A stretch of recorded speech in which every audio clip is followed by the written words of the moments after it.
This is the world that we're living in. And speaking of which, I'm going to tell you a quick little story, then we're going to take a break. And the story is related to this whole question of being under stress, trying to communicate in a challenging environment, feeling that you're under control, and finding out that you weren't.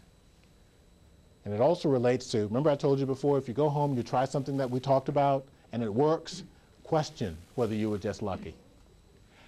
How many of you have been to Paris? Okay, a number of you have been to Paris. Everyone knows what Paris is, the capital of France, beautiful city. The first time that I went, about 8 years ago, I was very concerned because I had taken French in school, but I wasn't fluent. I had a fairly good accent with the few words I knew.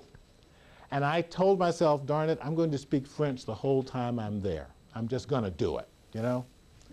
Because I had heard that Parisians could be a little impatient with tourists, especially American tourists, and especially American tourists who spoke bad French, like Monsieur, savez-vous, you know, bad stuff.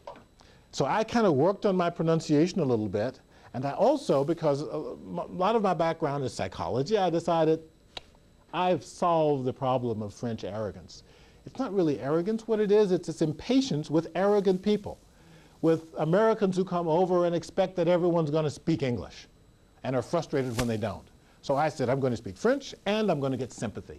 Now, how do you think you might get sympathy if you're in a strange city and interacting with lots of people? You know, ladies in a newsstand, waiters in a restaurant, bus drivers, you know, people that selling tickets in movie houses. How might you get a little sympathy with every one of those interactions? Well, yeah, it's kind of like that. You'd look a little like you needed help. You know, because the natural human instinct, even Parisians' natural human instinct, well, a lot of them, is to be sympathetic if you need help.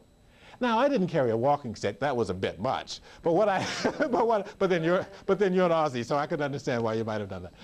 What I did, however, was very similar to that. What everyone that I spoke to, no matter what it was for, I told them, I'm very, very tired. And I would, you know, and usually I was, because I walked all around Paris. I didn't take a bus tour, I just walked everywhere. And I would say I was looking for the Eiffel Tower, trying to find the Champs-Élysées, ordering a glass of water. Whew, I'm so tired. Let me tell you, I had the best vacation I have ever had in my life. People were wonderful to me.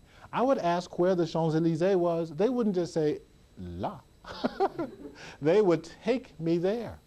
It was unbelievable. There was a security guard at IBM Tour Pascal well, it's in Paris, but outside of the body of Paris, who did this, and he said, have you ever been to Sacré-Cœur? You know, this is wonderful cathedral up above Paris. I said, no, I haven't. I live near there. Come with me. He took me on like this personal tour. It was unbelievable. You know, took me to his house, introduced me to his wife. I mean, this does not happen in Paris. Not, you know, they may see you in a public place, but they won't take you to their house unless they know you. I got back home, and I called my sister. And my sister has been to Paris, and she had warned me about Paris. She said the buildings are great, the food is wonderful, but don't expect too much from the people because they don't like tourists that much, especially American tourists who don't speak very good French. And I was feeling a little arrogant, you know, because I had had a pretty good time.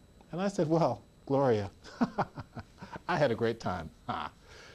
And she said, well, what did you do? And I said, I just used a little psychology. At this point, my intellectual arrogance was bigger than this building. And I said, I just used a little psychology. And she said, well, what exactly did you do? And I said, well, I just asked for a little sympathy. So everyone I talked to, I told them I was very, very tired. And it worked like a charm. Magnifique. She said, what exactly did you say? Yeah, uh-oh.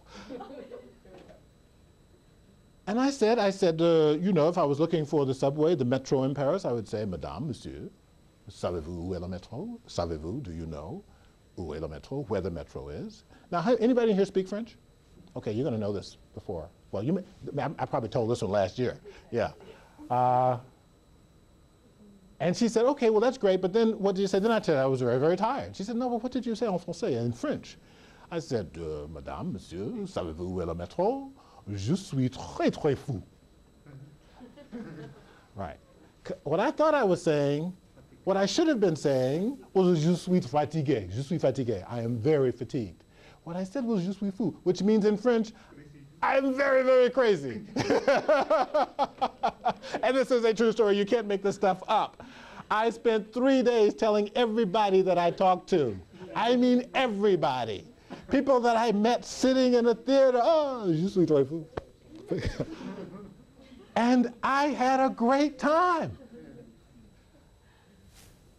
What's that about?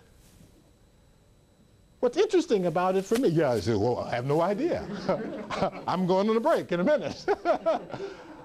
That's about two things. First, it's about being in an environment in which you're trying to reduce the stresses of interaction, thinking that you understood the threat, thinking that you have a solution, applying the solution, which is the wrong thing, and having it work for reasons totally unrelated to what you thought. But it worked. Do you think I have the nerve to go back and do that now?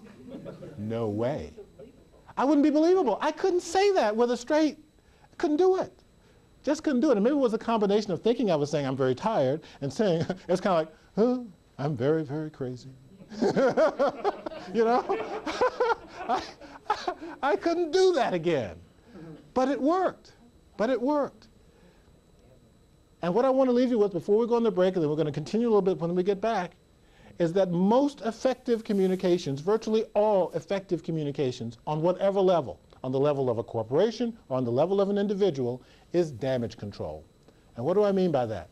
It is the effort to understand what you said that you didn't mean to say, what people heard that you didn't mean for them to hear, and how in the world to fix all that. Because most efforts to communicate, I don't care how well you think you are doing it, essentially fail. But they can fail successfully, like my effort in France did. I know, how can that possibly be? Well, that's just what we're going to be here for a couple of days.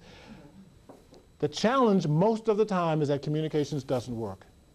And the reason you typically don't find it out is because it's not an interaction. You don't have the chance to find it out. And the reason it proliferates is because often it works, quote unquote, but for the wrong reason.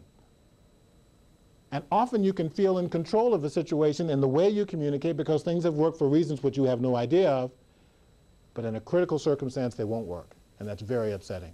This happens with leadership, it happens with people, it happens with folks in interactions. And it's part of the reason, by the way, that people are going bonkers in the modern environment that we're in right now.